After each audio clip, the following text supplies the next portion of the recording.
5 pays où vous pouvez acheter une femme. Le titre d'aujourd'hui a peut-être suscité votre intérêt, et c'est exactement ce que nous voulons. Attirer votre attention sur un sujet mystérieux et caché. La vidéo d'aujourd'hui va explorer l'idée qu'il est possible de acheter une femme dans certains pays. Nous allons explorer 5 pays où existent encore des pratiques liées à la dot et comment ces traditions affectent les femmes et les communautés impliquées. Alors, préparez-vous pour un voyage d'apprentissage et de réflexion. Si vous vous souciez des questions de droits de l'homme, d'égalité des sexes et de justice sociale, cette vidéo est pour vous. Continuez à regarder et découvrons ensemble ces pratiques et discutons de la manière dont nous pouvons faire la différence. Afghanistan. En Afghanistan, une nation avec une histoire riche et complexe, la pratique du mahar est une tradition profondément enracinée qui joue un rôle significatif dans les célébrations de mariage. Le mahar est un système de dot où le futur marié offre un cadeau ou un paiement à la famille de la mariée en tant que partie du contrat de mariage. Cette dot peut prendre diverses formes, allant de l'argent et des bijoux à des propriétés ou d'autres biens précieux. La nature et la valeur du mahar sont généralement convenues entre les familles du futur marié et de la mariée et peuvent varier en fonction des circonstances économiques, sociales et culturelles de chaque famille. L'importance du mahar est telle dans certaines communautés afghanes que le mariage n'est pas considéré comme complet ou valide tant que la dot n'est pas payée. Cette tradition est perçue comme une démonstration de l'engagement, du respect et de la capacité du futur marié à prendre soin de la mariée et de sa future famille.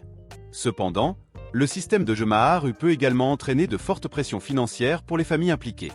Le coût du mahar peut être significatif, surtout dans une société où de nombreuses familles font déjà face à des défis économiques en raison de l'instabilité politique, des conflits et des difficultés économiques. Cette pression financière peut conduire à des situations où les familles s'endettent pour répondre aux demandes du mahar, ou où les couples reportent leur mariage en raison de l'incapacité de fournir une dot appropriée. De plus, le mahar peut également contribuer à perpétuer les inégalités de genre, car il peut renforcer l'idée que les femmes sont principalement vues comme un investissement économique et que leur valeur est déterminée par la dot qu'elles peuvent apporter au mariage. Malgré les préoccupations et les défis associés au mahar, cette pratique reste valorisée et respectée par de nombreuses communautés afghanes comme une part importante de leur patrimoine culturel et de leurs traditions. Le mahar y est vu non seulement comme un échange de biens matériels, mais aussi comme un symbole d'amour, de respect et d'engagement entre le couple et leur famille. Le système de mahar en Afghanistan est une manifestation de la complexité des traditions culturelles et sociales qui influencent les pratiques matrimoniales et familiales dans le pays. Alors que cette pratique continue de jouer un rôle significatif dans les célébrations de mariage et dans la culture afghane en général, il est également important de reconnaître et de traiter les défis et les pressions qui y sont associés, notamment dans le contexte des changements sociaux, économiques et politiques en cours en Afghanistan. Thaïlande. En Thaïlande, une nation reconnue pour sa riche culture et ses traditions, la pratique de la dot est appelée Sin Sod. Le Sin Sod est un élément traditionnel des mariages thaïlandais, où le futur marié est responsable de payer une dot à la famille de la mariée comme partie de l'accord de mariage. Cette dot peut être composée d'argent, d'or ou d'autres biens précieux, et la valeur du Sin Sod peut varier considérablement. Des facteurs tels que la classe sociale, l'éducation et le statut de la mariée dans la société thaïlandaise peuvent influencer la valeur convenue pour la dot. Dans certaines communautés, le Sin Sod est vu non seulement comme un échange de biens matériels, mais aussi comme une manière de montrer le respect, l'engagement et la capacité du futur marié à prendre soin de la mariée et de sa future famille. Bien que ce soit une pratique ancienne et qu'elle soit toujours une partie importante des mariages traditionnels thaïlandais, de nombreux couples modernes choisissent de réduire ou d'éliminer complètement le Sin Sod. Ce changement reflète les transformations sociales, économiques et culturelles en cours en Thaïlande, où de nombreux jeunes couples cherchent des moyens plus égalitaires et modernes de célébrer leur mariage et de commencer leur vie ensemble. La décision de réduire ou d'éliminer le Sin Sod peut être influencée par divers facteurs, y compris l'indépendance financière des futurs époux, les opinions et valeurs personnelles sur la dot, et le désir d'éviter les pressions et attentes associées à cette pratique traditionnelle. Malgré les changements et évolutions dans la pratique du Sin Sod, cette tradition continue d'être valorisée et respectée par de nombreuses familles thaïlandaises comme une part importante de leur patrimoine culturel et de leur rituel de mariage. Le Sin Sod est vu comme un symbole d'amour, de respect et d'engagement entre le couple et leur famille, et sa présence ou son absence peut avoir des significations profondes et complexes pour ceux qui y sont impliqués. Le système de Sin Sod en Thaïlande est une manifestation de la complexité des traditions culturelles et sociales qui influencent les pratiques matrimoniales et familiales dans le pays. Bien que cette pratique continue de jouer un rôle significatif dans les célébrations de mariage et dans la culture thaïlandaise en général, il est également important de reconnaître et de respecter les changements et adaptations qui ont lieu à mesure que la société thaïlandaise continue d'évoluer et de se transformer. Vietnam. Au Vietnam, une nation avec une riche histoire et des traditions culturelles, la pratique connue sous le nom de Vu Phu Dung est similaire au concept de dot dans d'autres cultures. Le Ufudung fait référence à la pratique où le futur mari offre des cadeaux à la mariée et à sa famille comme expression de gratitude, de respect et d'engagement pendant la période de fiançailles et de mariage. Ces cadeaux peuvent varier considérablement en termes de valeur et de type, allant de l'argent et des bijoux aux appareils électroménagers et autres biens précieux. La valeur et la nature des cadeaux sont généralement convenues entre les familles du futur marié et de la mariée, en tenant compte de divers facteurs tels que la situation financière, le statut social et les préférences personnelles. Bien que le Ufudung ne soit pas une pratique obligatoire, de nombreux couples vietnamiens choisissent de suivre cette tradition comme partie intégrante du processus de mariage. Pour de nombreuses familles, le Ufudung est vu comme une façon de renforcer les liens entre les familles et de montrer le respect et la considération du futur marié envers la mariée et sa famille. De plus, le Ufudung est également perçu comme une manière d'aider la mariée à s'établir dans sa nouvelle vie après le mariage, en lui fournissant les ressources et les biens nécessaires pour commencer une famille et un foyer.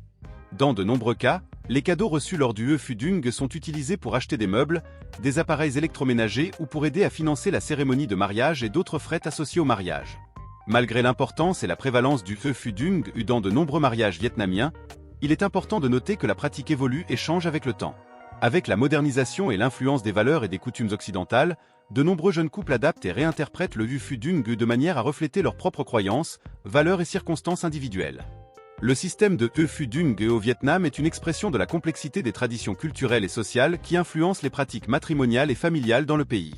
Bien que cette pratique continue de jouer un rôle significatif dans les célébrations de mariage et dans la culture vietnamienne en général, il est également important de reconnaître et de respecter les changements et adaptations qui ont lieu à mesure que la société vietnamienne continue d'évoluer et de se transformer.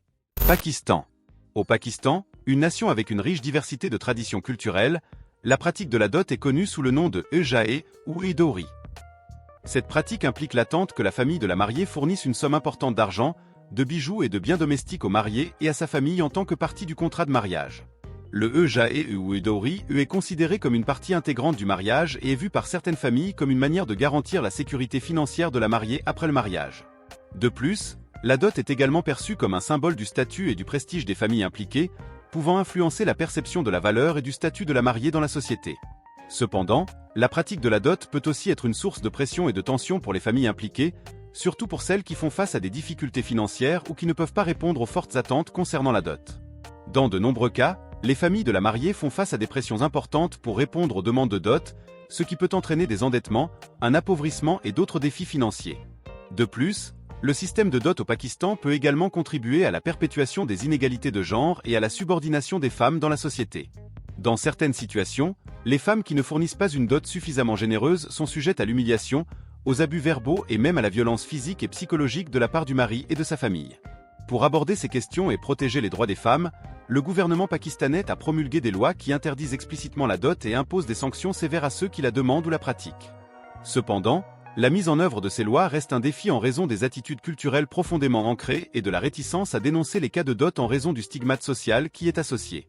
Le système de dot au Pakistan est une question complexe qui implique des enjeux culturels, de genre et des droits de l'homme.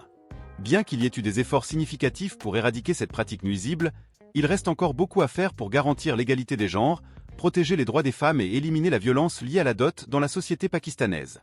Bangladesh. Au Bangladesh, la pratique de la dot est appelée Ujutuk.